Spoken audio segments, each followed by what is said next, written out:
The left does a dogshit job of combating Zionists and Zionism, which leads to normies not understanding why/how Israel does what it does. No, I don't think so. I think the left has done a pretty remarkable job of combating Zionism. I think it's actually crazy to say that right now. Crazy to say that at this very moment. Especially considering that the attitude against Israel, in spite of decades and decades of multi-billion-dollar propaganda and influence peddling operation, it has completely failed. And the overarching sentiment is anti-Israel, even in the United States of America, one of the most heavily propagandized countries on the planet. So I think that they've done a fantastic job. The left has done a fantastic job. The issue is, there are still always going to be people that take advantage of the domineering narrative.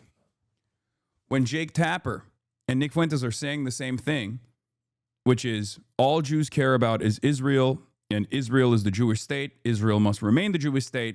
And if you actually criticize Israel, then you're anti-Jew, because both Jake Tapper and numerous other liberal figures say this exact same thing. And Nick Fuentes says it as well. So if everyone is saying that, then people are obviously going to understand that that is the reality. They're going to think that that is the reality. That is what is being communicated from liberal outlets. The difference, of course, between Nick Fuentes and Jake Tapper is that Nick Fuentes says that and then says this is a bad thing. It's a bad thing that Israel is for the Jews and all Jews care about is Israel, whereas Jake Tapper is saying that's a good thing. He uses that as a defensive position, right? And for the longest time, due to how controlled the media narratives were when it came down to issues that are pertinent to American State Department goals, that worked. There was an environment of suppression. There was an environment of self-censorship. I myself have engaged in that self-censorship in an effort to make sure that I don't get fucking censored or dominated or lose my platform. Having said that, however, now that people actually recognize that Israel is a criminal enterprise and an evil country that is doing a metric ton of violence and also is doing its very best to dominate the lives of everyday Americans and control flows of information in the United States of America, all of a sudden people have a negative opinion on Israel. So now they're leaning in the Nick Fuentes direction. But ultimately, they have been taught that everyone has been taught in the United States of America that no matter what, Israel's for the Jews, all Jews are Zionists, all Jews care about is Israel, and that if you criticize Israel, you're anti-Semitic.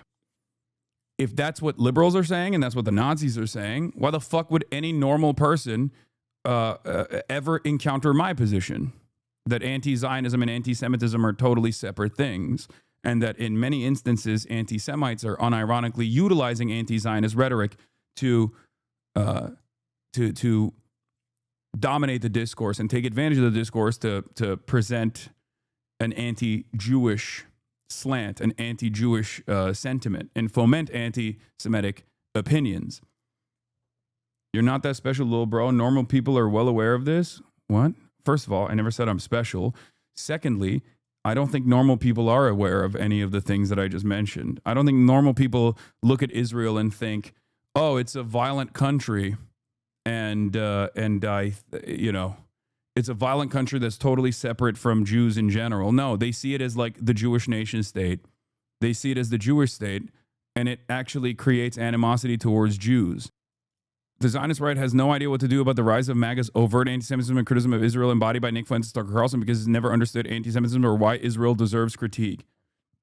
I think liberals don't get it either, if we're being real. I think Zionists don't understand it. They don't. I agree with the first part, but the effect this has is the legitimizing of Tucker and other dipshits, but I don't believe in the slightest that it's making people more anti-Semitic. No, I think there's nascent bigotry in the hearts of many Americans, right? Especially towards a group of people that they've never personally encountered. There's not that many Jews in the United States of America, and they live in Florida, New York, Los Angeles for the most part. So many people in the heartland have never actually encountered a Jewish person. However, they know certain things or have heard certain things about Jews. Like, oh, a lot of them are in the banking sector. A lot of them are in academia. A lot of them are in Hollywood. A lot of them are in, all these different industries. And they're actually pretty dominant in these industries. And ultimately that goes from, oh, I'm noticing things. The point is, Jews are not a monolithic group of people, just like no one is actually a monolithic group of people. They don't have a monolithic understanding. If they did, there wouldn't be billions of dollars poured into trying to break the minds of young American Jews and turn them into wonderful, loyal soldiers for Israel. Okay, if that was the case, birthright wouldn't exist, right? They wouldn't have to do birthright. Automatically, every Jew would be, growing up as a ultra Zionist from the start. There would be no such thing as an anti-Zionist Jew. It doesn't work that way, right? The problem is there are plenty of Zionist Jews that turn around and say, no, you don't understand. If you're criticizing Israel, you're criticizing Zionism. If you're saying you're anti-Zionist, you're criticizing all Jews because all Jews are Zionists. Well, you're a fucking idiot for saying that. Not only is it untrue, but you're also a fucking moron for saying that, because everybody that hears that goes, okay, I guess I'm anti-Semitic then. Like people don't understand how quick that turn is for people, especially once they decided Israel is bad, once they realize that Israel is bad. The problem is Zionist Jews are pushing anti-Semitic stereotypes. Oh, 100%. Tell me like Jews control. Like this Sarah Hurwitz literally is a speechwriter for the Obama team, okay? She wrote many of Michelle Obama's speeches. She is a liberal in every sense of the word, but she's also incredibly pro-Israel, okay? She's incredibly pro-Israel. She is a prominent Jewish person in American politics, right? So when you hear her say shit like this, what the fuck is the expectation from the average cornbread, Iowan who has never really encountered a Jewish person? They hear stuff like this and they basically go, oh, okay, so I guess Jews do control the media. I guess Jews do control the banking industry. And I guess Jews are, dominating American politics. Hollywood. Right, because like you made us do that. I don't, it's like, I guess I would just gently push back on the idea that Jews have power in America. I think we have tremendous status. I think we have, we've certainly achieved like tremendous professional and cultural achievement. We certainly have achieved, wealth and like professional success. But I don't necessarily know, we're 2% of the population. So if the majority turned against us, I'm not totally sure what we would do, right? Like I'm just thinking about like power in very kind of practical ways. We definitely have power in Israel, like as a state, right?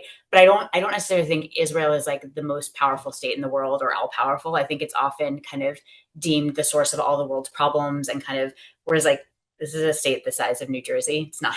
Right. I know we think it's very important. I certainly think it's important in the scheme of the world's thing. Like I would probably focus more on like China, Russia, Iran. I think the obsession with Israel is it's a reflection of very old historical ideas about Jews.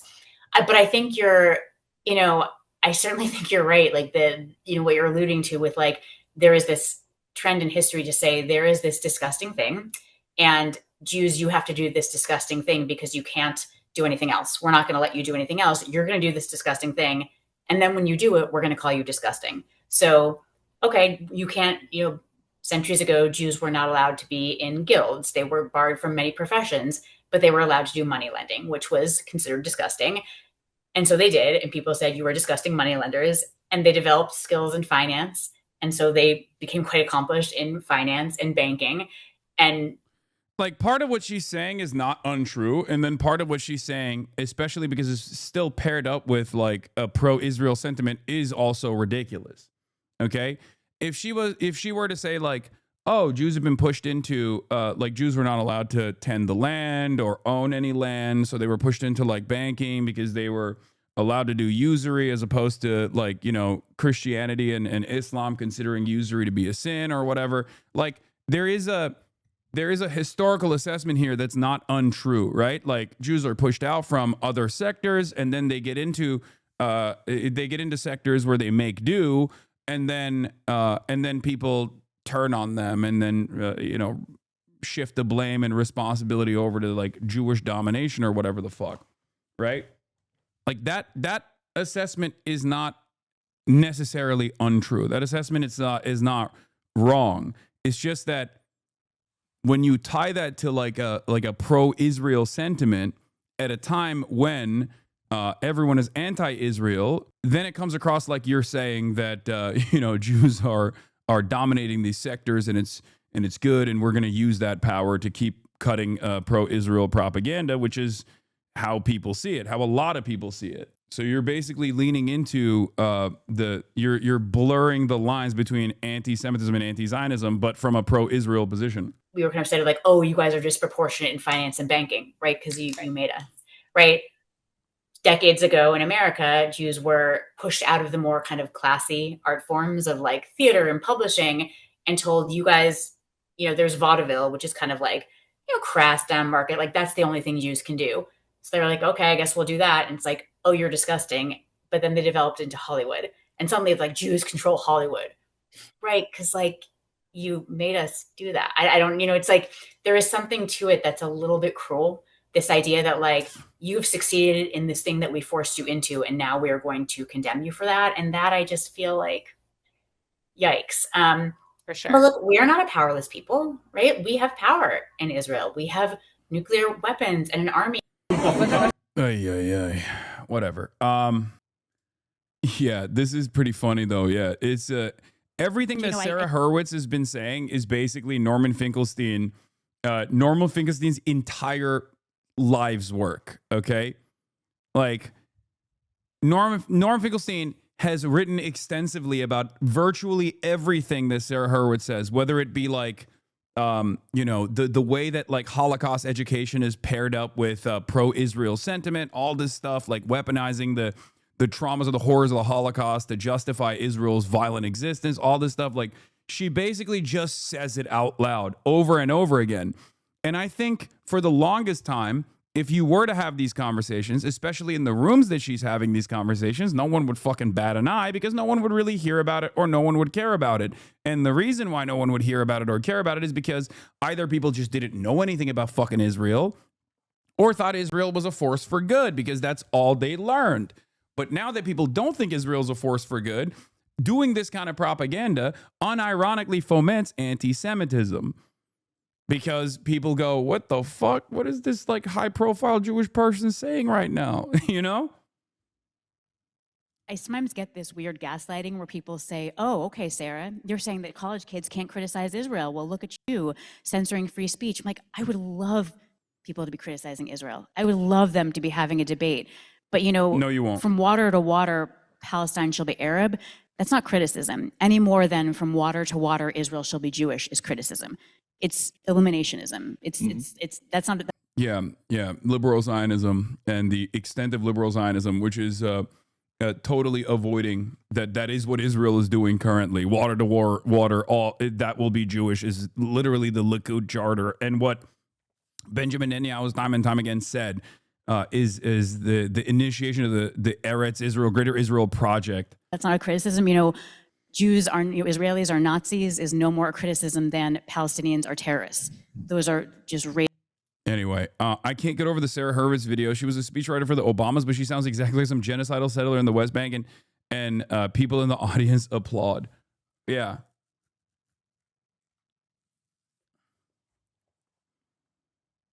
What is this? Yeah, here's one more Sarah Hurwitz video.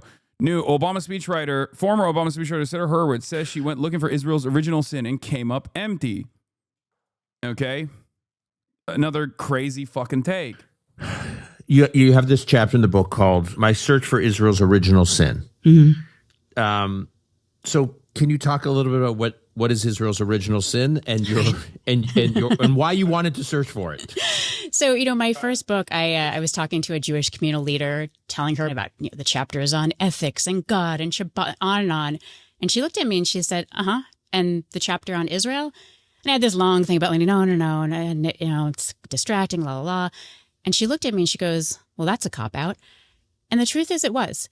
I felt a lot of anxiety about Israel. It seems so complicated. And I hate to say this now, but I think on some deep level, I had a feeling that there was something probably fundamentally problematic about Israel's founding and existence that if I did enough research, I would discover and I would not be able to defend.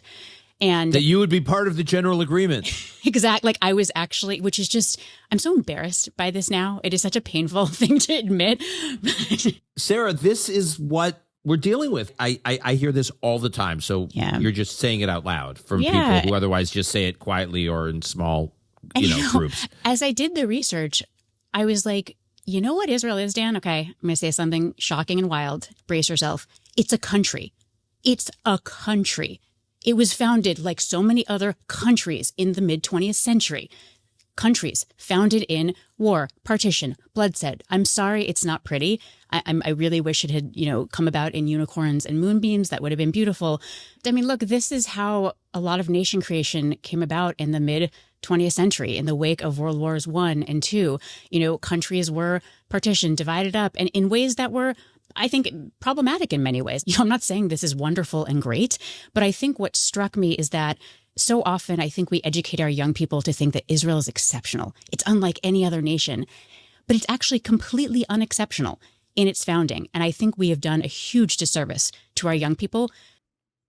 Every country does genocide, guys. It's just how it is, except this one is doing it right now. And also doing it with unlimited funds from the United States of America. So what's the problem? Well, that's the problem. It's happening currently in real time, and we can see it, especially after reading endless amounts of books about how wrong that shit is, okay? Ironically enough, partially as a consequence of like all the Holocaust education, which is something that she also personally recognizes, okay? Because remember, the whole Sarah Hurwitz saga started when she openly stated that a big problem with Holocaust education was that it was very successful in early on in terms of defending Israel's existence. But then people started seeing Israel doing a Holocaust and were like, well, isn't this kind of the whole point of never again? And she's like, oh, no, it's bad now. Right? That's the reason why everybody knows who the fuck Sarah Hurwitz is, because she went viral for that take. She said the quiet part out loud.